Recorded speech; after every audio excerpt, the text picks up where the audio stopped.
రష్యాలోని బెల్గ్రేడ్, రష్యాలోని క్రెమ్లిన్, రష్యాలో ఉన్నటువంటి క్రిమియా, వీటన్నిటి మీదన ఎప్పుడైతే ఉక్రెయిన్ దాడులు చేయడం ప్రారంభించిందో, నేరుగా తను దాడులు చేయకుండా తన తరపున చొరబాటుదారుల్ని, ఎట్లయితే రష్యా చెచెన్ తీవ్రవాదులనో లేకపోతే చెచెన్ రెబల్స్నో లేకపోతే కనుక వ్యాగనార్ గ్రూప్ను పంపించినట్టు అమెరికా యూరప్ దేశాలు కలిసి ఇచ్చినటువంటి ప్రైవేట్ సైన్యాన్ని పంపించి అమెరికా తనకిచ్చిన ఆయుధాలని ఇచ్చి, అది మిస్సైల్ కావచ్చు, మరొకటి కావచ్చు, ఎట్లయితే దాడులకు పాల్పడుతుందో అదే కాన్సెప్ట్ని ఇప్పుడు పతాక స్థాయికి తీసుకెళ్ళినటువంటి పరిస్థితి, దారుణమైనటువంటి అటాక్స్ చేస్తున్నటువంటి పరిస్థితి అయితే కనబడుతోంది.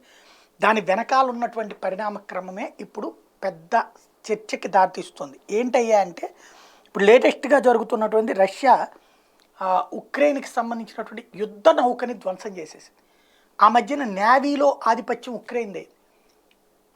రష్యాకి సంబంధించినటువంటి ఏదైతే విమాన క్యారియర్ని ధ్వంసం చేయగలిగింది.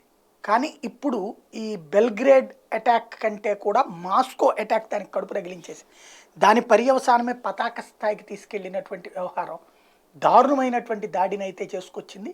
దాని ఇంపాక్ట్ రాబోయేటువంటి రోజుల్లో కూడా మరింత ముదిరిపోయేటువంటి పరిస్థితి కనబడుతోంది.